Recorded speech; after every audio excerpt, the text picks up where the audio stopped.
Hello दोस्तों, कैसे हैं आप सब। एक बार फिर से स्वागत है आपका अपने यूट्यूब चैनल एनी एग्जाम में। दोस्तों, आज की इस वीडियो में हम एसएससी एमटीएस और जेएनयू की जो एग्ज़ाम्स है, या फिर एसएससी सीएचएसएल का एग्ज़ाम है, या फिर एसएससी सीजल है, या फिर आर्मी अग्निवीर है, उन सभी के लिए इंपॉर्टेंट रहने वाली है ये वीडियो। आज की इस वीडियो में हम इंपॉर्टेंट आर्टिकल्स देखेंगे, तो ये पार्ट 1 होगा, ध्यान रखिएगा। ये इंपॉर्टेंट आर्टिकल्स का पार्ट 1 है। इसी तरह से पार्ट 2 आएगा। तो पार्ट 1 में कितने इंपॉर्टेंट आर्टिकल्स हैं वो सारे के सारे कवर करेंगे, ठीक है ना। उससे पहले जिन व्यूवर्स ने चैनल को सब्सक्राइब नहीं किया है वो चैनल को सब्सक्राइब कर दीजिए और बेल आइकन पे प्रेस कर दीजिए, ताकि आपको हमारे चैनल की नोटिफिकेशंस मिलती रहे। तो सभी के सभी इंपॉर्टेंट आर्टिकल्स इस वीडियो में हम देखेंगे, ठीक है ना। तो ये पार्ट 1 रहेगा। पार्ट 1 से कितने इंपॉर्टेंट आर्टिकल्स हैं वो सारे इस यहाँ पर कवर करने वाले हैं। तो सबसे पहले वाले क्वेश्चन पे आते हैं। सबसे पहले क्वेश्चन में कह रहा है कि एडमिशन और establishment of a new state is mention in which state. Which article, यहाँ स्टेट नहीं होना चाहिए, मेंशन इन विच आर्टिकल। कह रहा है कि किस अनुच्छेद में नए राज्यों के प्रवेश या स्थान का उल्लेख है। तो कौन से आर्टिकल में है ये नए राज्यों के प्रवेश और स्थान का उल्लेख है। आर्टिकल नंबर 2 में है, तो ऑप्शन नंबर बी इसका करेक्ट हो जाएगा। कौन से आर्टिकल में ये बात कही गई है, तो आर्टिकल नंबर 2 में ये बोला गया, तो ऑप्शन नंबर बी यहाँ पर करेक्ट हो जाएगा। ठीक है, बढ़ते हैं नेक्स्ट क्वेश्चन की ओर। थोड़ा सा नीचे यहाँ आर्टिकल के बारे में जान लेते हैं। नीचे कुछ आर्टिकल्स यहाँ पर दिए गए हैं, जैसे यहाँ पर लिखा गया है कि union territory, union and territory, संघ और उसका क्षेत्र, ये कौन से इसमें आते हैं, पार्ट 1 में आते हैं। यूनियन और उसका इट्स टेरिटरी, उसका क्षेत्र, संघ और उसका क्षेत्र किस में आते हैं, पार्ट 1 में आते हैं। तो आर्टिकल 1 में क्या बोला गया है, आर्टिकल 1 में बोला गया कि name and territory of the union all India that is Bharat, यानी इंडिया, इंडिया जो कि भारत है, shall be the union of state. वो क्या होगा, यूनियन होगा, यानी कि राज्यों का संघ होगा। आर्टिकल 2 में हमें यहाँ पर क्या बोला गया है, admission and establishment of the new state, यानी कि नई स्टेट बनाने और उसके, या फिर एडमिशन एंड द एस्टेब्लिशमेंट, नई स्टेट बनाने के लिए क्या प्रावधान रहेगा, वो आर्टिकल 2 में यहाँ पर दिया गया है। आर्टिकल 3 की बात करें, कहता है कि formation of the new state and alteration of areas, उनके एरिया को बढ़ाने या घटाने के लिए, and the name of the, उनके नाम रखने के यहाँ पर प्रावधान दिया गया आर्टिकल 3 में। तो आर्टिकल 1 में क्या कह रखा है, इंडिया जो कि भारत है वो राज्यों का संघ होगा। आर्टिकल 2 में क्या है, नई स्टेट ऐड करने के बारे में बताया गया। आर्टिकल 3 में उनके एरियाज और बाउंड्रीज को या फिर उनके नाम रखने के बारे में यहाँ पर बताया गया। नेक्स्ट क्वेश्चन पे आते हैं। कहता है कि parliament to regulate the law related to citizenship is under which article. ठीक है ना, नागरिकता से संबंधित कानून को विनियमित करने के लिए के लिए संसद के किस अनुच्छेद के तहत है। तो इसका सही आंसर क्या हो जाएगा, तो सिटीजनशिप का जो है वो आर्टिकल, ऑप्शन नंबर क्या हो जाएगा, ऑप्शन नंबर सी, आर्टिकल 11 में यहाँ पर बात की गई है। किसके लिए, लॉ रिलेटेड टू सिटीजनशिप। जो लॉ रिलेटेड टू सिटीजनशिप है वो आर्टिकल नंबर 11 में। पार्ट 2 की बात कर लेते हैं, सिटीजनशिप आर्टिकल, नागरिकता यानी कि पार्ट 2 में है। आर्टिकल 5 में बोला गया है citizenship at the commencement of the constitution. Article 6 में बोला गया है rights of citizenship for a certain person who has migrated to India from Pakistan. Article 10 में बोला गया है continuance of rights of citizenship. Article 11 में बोला गया parliament to regulate the right of the citizenship by law. तो ये कुछ आर्टिकल हैं जो आपको ध्यान रखने के। पार्टी के पार्ट 2 में है सिटीजनशिप के बारे में। आर्टिकल 5 में बोला गया citizenship at the commencement of the constitution. Article 6 में बोला गया right of citizenship of a certain person who has migrated to India from Pakistan. Article 10 में बोला गया है continuous of right of citizenship. Article 11 में बोला गया है parliament to regulate the right of citizenship by law. आगे बढ़ते हैं, नेक्स्ट क्वेश्चन पे आते हैं। कह रहा है कि fundamental right are granted to citizen under which article. तो किस अनुच्छेद के तहत नागरिकता के मौलिक अधिकार प्रदान किए गए हैं। तो ऑप्शन नंबर ए हो जाएगा 12 से 35। तो आर्टिकल 12 से 35 जो है वो आपके क्या है, मौलिक अधिकार है, फंडामेंटल राइट्स हैं।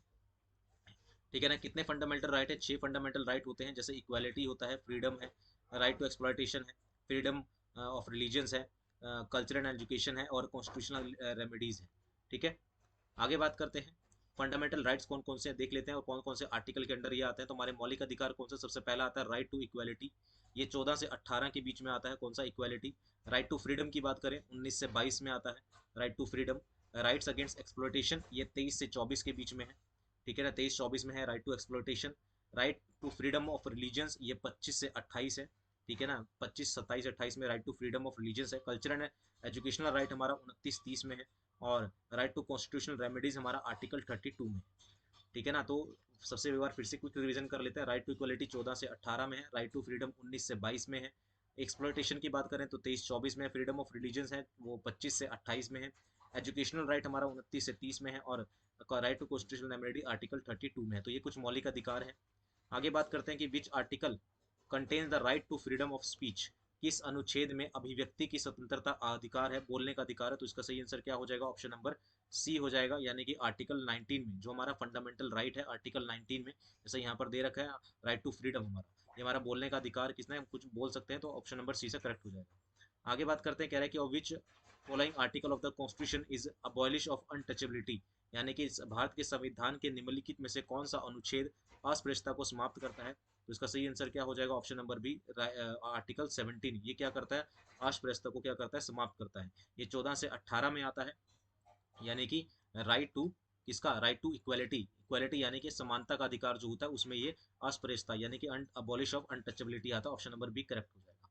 राइट टू इक्वालिटी की अगर हम यहाँ पर बात करते हैं तो आर्टिकल 40 में इक्वालिटी बिफोर लॉ, यानी कि कानून के सामने सभी बराबर है। आर्टिकल 15 की बात करें तो prohibition of discrimination on the ground of religion, race, caste, sex और प्लेस ऑफ बर्थ, यानी कि जन्म स्थान, कास्ट, रेस या फिर रिलीजन के ऊपर आपको डिस्क्रिमिनेशन नहीं किया जा सकता, प्रोहिबिट नहीं किया जा सकता, ठीक है ना। आर्टिकल 16 की बात करें, equality of opportunity in the matter of public employment, तो जो भी यहाँ पर पब्लिक एम्प्लॉयमेंट यानी कि जो भी सरकारी जैसे कोई अपॉर्चुनिटी है तो उसमें इक्वालिटी मिलेगी। आर्टिकल 17 में अबोलिशन ऑफ अनटचेबिलिटी और आर्टिकल 30 में अबोलिशन ऑफ टाइटल्स, आप अपनी मर्जी से कोई भी टाइटल नहीं ले सकते। आगे बात करते हैं, which article deal with the right of elementary education, कौन सा अनुच्छेद प्रारंभिक शिक्षा के अधिकार से संबंधित है? तो आर्टिकल 21A, ठीक है ना। आपको प्रारंभिक अधिकार है, राइट टू एजुकेशन है, ऑप्शन नंबर ए इसका करेक्ट हो जाएगा। राइट टू फ्रीडम की अगर हम बात करते हैं, स्वतंत्रता अधिकार में 19 में क्या क्या रखा है? Freedom of speech and expression, जैसा भी हमने पढ़ा था, बोलने का अधिकार। राइट 20 की अगर बात करें, protection in respect of convention of for offence. Article 21 की बात करते हैं, protection of life and personal liberty. Article 22 की अगर बात करें, protection against arrest and detention in certain cases, तो आर्टिकल ये हमें क्या करता है? हमें फ्रीडम प्रोवाइड करता है, आर्टिकल 19 से 22। आगे बात करते हैं, right to privacy is a fundamental right under which article, right to privacy निजता का अधिकार किस अनुच्छेद के अंतर्गत एक मौलिक अधिकार है? तो आर्टिकल 21 के अंदर, आर्टिकल 21 के अंदर ये क्या है? एक हमारा एक मौलिक अधिकार है, राइट टू प्राइवेसी, जैसा कि यहाँ पर दिया गया था, protection of life and personal liberty.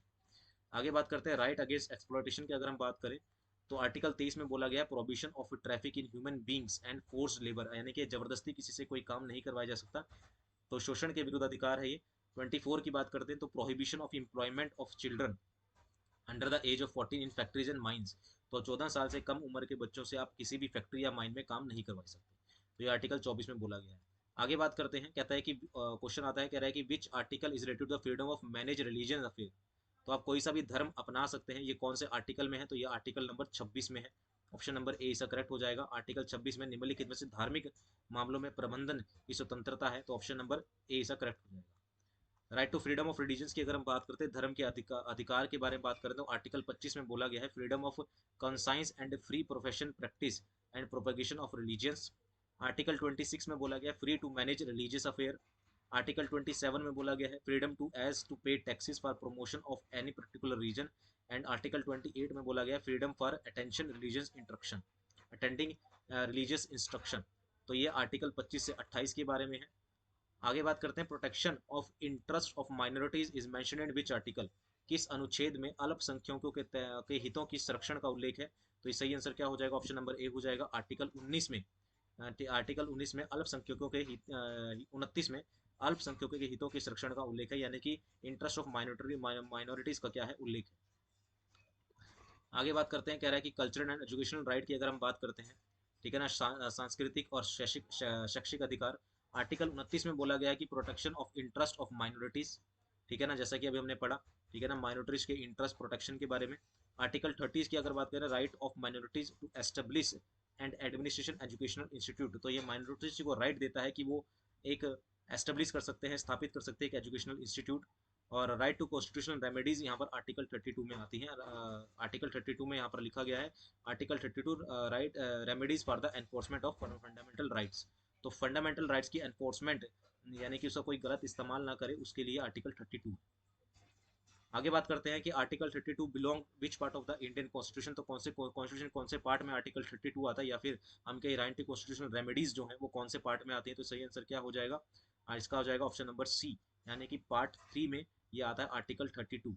There are 5 types of writs as provided under article 32 of the constitution, जिसे राष्ट्रीय कॉन्स्टिट्यूशनल रेमेडीज भी बोला गया है। तो है पहला है हैबिस कॉर्पस, मैंडमस, प्रोहिबिशन, क्रिटोरियो या और क्यू वारंटो, ये हमारे 5 रिट हैं जो हम जारी कर सकते हैं, कोर्ट जारी करता है। आर्टिकल 39A प्रोवाइड्स फॉर, अनुच्छेद 39A प्रदान करता है, क्या प्रदान करता है? ऑप्शन नंबर बी इसका करेक्ट हो जाएगा, equal justice and free legal aid. Equal justice यानी कि सबको समान अधिकार मिलेगा, इक्वल जस्टिस होगा और न्याय मिलेगा समान, और फ्री लीगल एड होगा, ठीक है ना। ओरिजिन ऑफ विलेज की अगर बात करें, छोटी सी यहाँ पर इंस्ट्रक्शन दे रखी है, ओरिजिन ऑफ विलेज के बारे में बात करें तो panchayat is defined in article 40 में पंचायत के बारे में बोला गया है। यूनिफॉर्म सिविल कोड के बारे में आर्टिकल 44 में है, और defence of state, definition of state जो है वो आर्टिकल 12 में। आगे बात करते हैं, कहता है कि directive principle of state policy जो कि पार्ट 4 में आती है, उसके बारे में अगर हम पढ़ें तो 39A में equal justice and free legal aid है, अभी पढ़ा हमने। आर्टिकल 40 में अभी पढ़ा विलेज पंचायत के बारे में। 41 में right to work, to education and to public assistance in certain cases, और 43 में है living wages etcetera for workers, and 43A में है participating of workers in the management of industries. आगे बात करते हैं, provide for free and compulsory education for the children is mention in which of the article, कौन से article में है कि मुफ्त और अनिवार्य शिक्षा का प्रावधान संविधान के किस अनुच्छेद में? तो आर्टिकल 45 में है कि बच्चों को फ्री और कंपलसरी एजुकेशन जो है वो देनी होगी, तो आर्टिकल 45 में इसका मेंशन है। आर्टिकल 44 की बात करते हैं तो यूनिफॉर्म सिविल कोड के बारे में बोला गया, एप्लीकेबल इन गोवा ओनली, ये सिर्फ कहाँ पर है? गोवा में एप्लीकेबल है, ठीक है ना। 45 की बात करें, provision for free and compulsory education, अभी हमने पढ़ा। 46 की अगर बात करते हैं तो promotion of educational and economic interest of schedule caste, schedule tribes and OBC.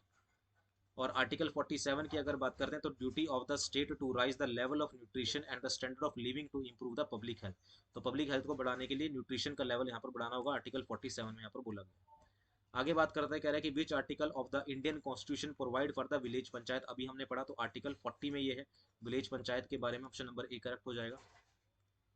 Next पे आते हैं, आर्टिकल 48 की अगर बात करते हैं तो आर्टिकल 48 में बोला गया organisation of agriculture and animal husbandry.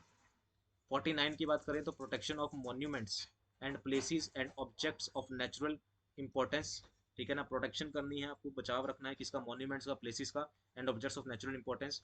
50 की अगर आर्टिकल 50 की बात करें तो separation of judiciary from the executive, ठीक है ना। और 51 की बात करते हैं proportion of international pieces and security, तो इसके बारे में यहाँ पर प्रमोशन के बारे में बोला गया, इंटरनेशनल पीस एंड सिक्योरिटी यानी कि विश्व भर में आपको शांति बनाए रखने के बारे में यहाँ पर बोला गया, ठीक है। तो ये थे कुछ हमारे पास पार्ट 1 में कुछ इंपॉर्टेंट आर्टिकल्स जो कि आपके एग्जाम के लिए इंपॉर्टेंट है, ठीक है ना, चाहे वो एसएससी एमटीएस हो, चाहे एसएससी सीएचएसएल हो, या फिर अग्निवीर का एग्जाम हो, या फिर सीजीएल हो, या कोई भी वन डे गवर्नमेंट एग्जाम है जिसमें जीके या जीए पूछी जाती है, तो ये सभी के लिए इंपॉर्टेंट है, ठीक है ना। उम्मीद है आपको ये वीडियो पसंद आई होगी। वीडियो पसंद आई है तो इसे लाइक जरूर कीजिएगा, शेयर कीजिएगा, और चैनल को सब्सक्राइब करना मत भूलिएगा इसी तरह की और वीडियोज़ के लिए।